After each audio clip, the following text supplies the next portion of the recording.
Hey guys, what is up? It is me, Pagey, here once again with another video on The Flash Season 9. This is going to be my trailer breakdown for Episode 4 for this season, otherwise entitled The Mask of the Red Death, Part 1. But of course, before we get into anything else, let's watch the trailer.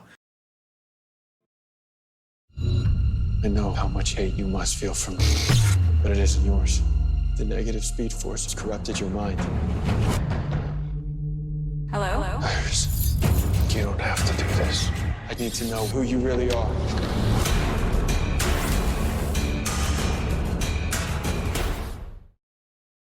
So last episode was an interesting episode. I thought it was the best episode of the season so far, but had some issues. I am just really confused why it's taken us this long to get to this point when it feels like nothing's happened this season. But we had the rogues that are working for Red Death collect the final parts for whatever Red Death is building. We knew from one of the earlier trailers that it was a time machine, but we specifically found out in episode 3 that it appears to be the cosmic treadmill, or a cosmic treadmill that Red Death is building. Now, because they know that, that's what's happening, they're able to try and stop the final piece from being taken. However, Red Death still gets their hands on that, with it being revealed that Red Death is actually Ryan Wilder, or Batwoman, from somewhere else, not the present day, somewhere else, with the current Ryan Wilder or Batwoman actually being missing for 2 weeks or so. And Chillblaine is stuck in a bit of a rut and has to work for Red Death. That's what happens when you work with a psychotic speedster. They sometimes double cross you, so now you know. But of course, before we get into the actual breakdown of the trailer, we will quickly read out the synopsis or description for the episode, as it does give us a bit more context as to what's going on throughout this, trailer and stuff like that. But of course, throughout the video, be sure to let me know in the comment section down below your various opinions, thoughts, theories, predictions, all that stuff. Always curious to read what you guys are thinking. And of course, if you're going to enjoy the video, you're looking forward to the episode, everything like that, why not drop a like on the video to do all that. Let there be darkness. The Flash is forced to make an impossible choice. With the power out in the city, Team Flash calls upon the Rogue Squad to help as Iris is visited by an old friend. Joe and Cecile work on finding a balance. So yeah, we do start up the trailer with Barry chained up in Red Death's lair, and you can see on his left, if I have my sides right, his left wrist or left arm, that he has a dampener. So that explains why he can't just, phase through the chains or anything like that. But he isn't chained up here alone. Now, we had in the trailer for the season as a whole, before episode 1 came out, we did see the Rogue standing in front of him while he was chained up, which did include Rainbow Raider. So expect Rainbow Raider to show up at some point in this episode, whether he is a new addition or maybe someone that has been working with Red Death the entire time. Maybe he was the first rogue that she got through to him, or got through to. I'll have to wait and see. Maybe he is the one who did something that resulted in Batwoman missing from Gotham City for over 2 weeks or something at this point. Maybe, who knows? But yeah, in this trailer, we don't see the rogues in front of or around Barry, but instead, it's Red Death. Now, the interesting thing will be whether Red Death actually needs anything from Barry, or this is more so he, doesn't try to stop them or, things like that. But we do hear Barry trying to talk through to Red Death, believing that she is the new avatar of the negative speed force, and that the hate that she is feeling for him is from the negative speed force, not from her own, experiences, which, it's hard to tell. Maybe it is, maybe it isn't. This isn't a bad line of thought from Barry, but Barry's begging for whatever Red Death is about to do to, not do it. Now, we can see Chillblaine throughout the trailer putting something together, which I would assume is all the parts that have been stolen over the past few episodes, of course, putting them together into the cosmic treadmill.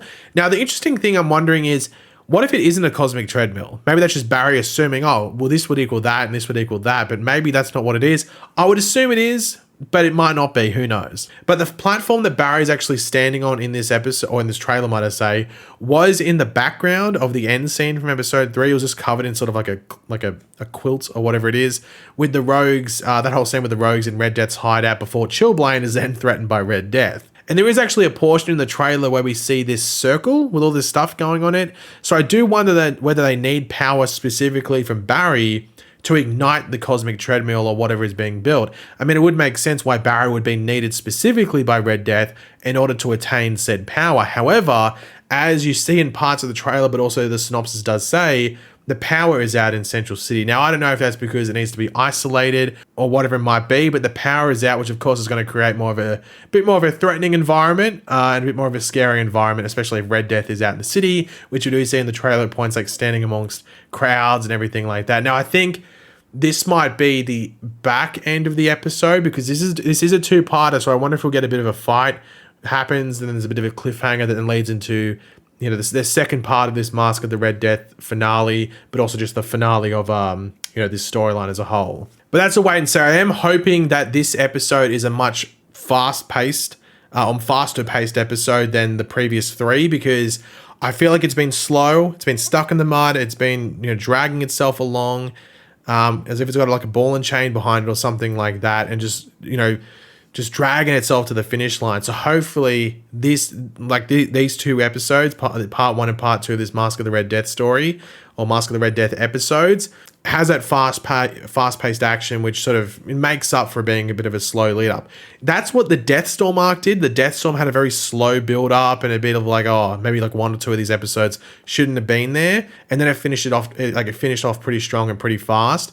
So I do wonder if that's the exact same thing that's happening here. Of course, it's a wait and see. We might be completely wrong by this time next week, but fingers crossed we're not. So hopefully it has a good ending. And I would expect a cliffhanger. So if I don't get one, I'd be pretty disappointed. Now, the last thing to really talk about from the synopsis specifically is that the synopsis does talk about Iris being visited by an old friend. And in the trailer, they do sort of build some suspense with Iris being in the dark due to the power being out throughout Central City, and then someone then knocking on her door, with us only seeing a portion of whoever it is. Now, this person has longer hair, and I don't know exactly who it is. Some of you might be like, hey, I can pinpoint it from this. And they are leaning. They do have their arm there, but I can't tell if it looks like it could be like some skin with some hair on there, or it's because of the lighting, it's really hard to tell who's leaning there and everything like that.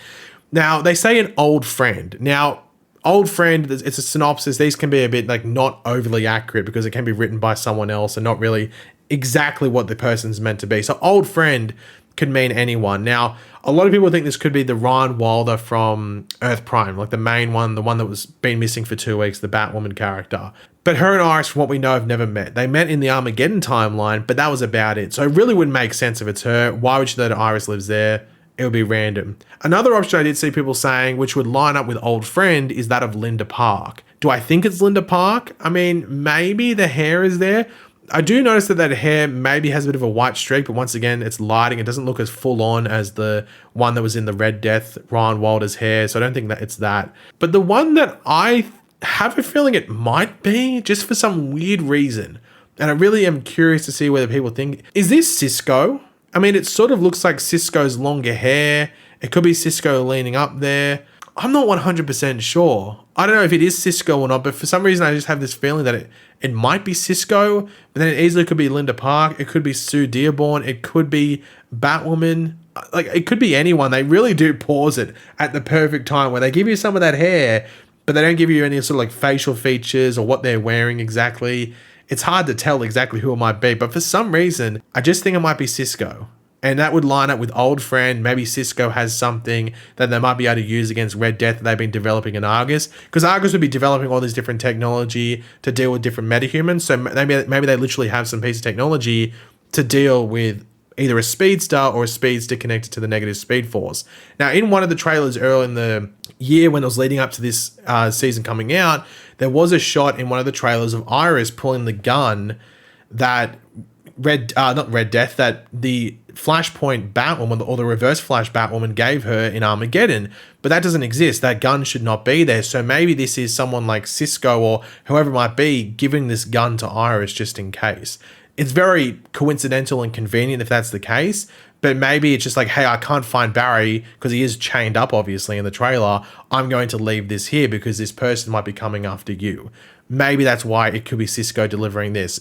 I don't know. Does anyone else think it could be Cisco? Just based off the hair, it could be, but it's a wait and see. And the old friend thing lines up with old friend as well, but I don't know. Let me know your thoughts. Now, to finish up the video, there are some promo images, but as you would expect, they are a bit like non-spoilery. They do try and keep the spoilers at a minimum. So we have one here of Iris in her house. You know, she's working on stuff. I think she's actually working on where to put that Central City Citizen sort of thing, that new office that they were talking about. Well, end of episode 1 or somewhere in episode 2 or whatever it was. I think that's what she's doing and that's why she's at home. But of course you can see the lights are off, so things get a bit more ominous, but I think that's what she's doing here, but nothing really that interesting. And then there's just a couple of shots in Star Labs. We have Allegra in her field outfit, which obviously means she's going to go out and try and fight Red Death with her sun powers, whatever they are.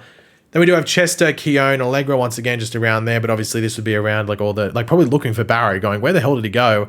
And the most interesting picture is probably this one of Chester. One, because he's just got like an overly teched out gaming chair, but he's also got a stack of what I think are churros. I think that's a platter of stacked up churros in the background. One, who needs that many churros? And two, can I have one? Because they actually don't look too bad, though the stacking makes me think that someone might have put them on there with their bare hands and maybe not wash their hands, so that might turn me off a bit. But they look like churros. Am I dreaming? I'm not too sure. But yeah, guys, that's all to go over in this video. Let me know in the comment section down below your various thoughts on all the stuff we went over. If you enjoyed it, be sure to drop a like on it to show support and your excitement levels if they are at any sort of level. Hopefully we do get a good two-part finale for this Red Death storyline, which to this point hasn't been that great. So hopefully we finish off on a strong note. And if you are new to the channel, make sure to subscribe, and I will catch you guys on the next one. Goodbye.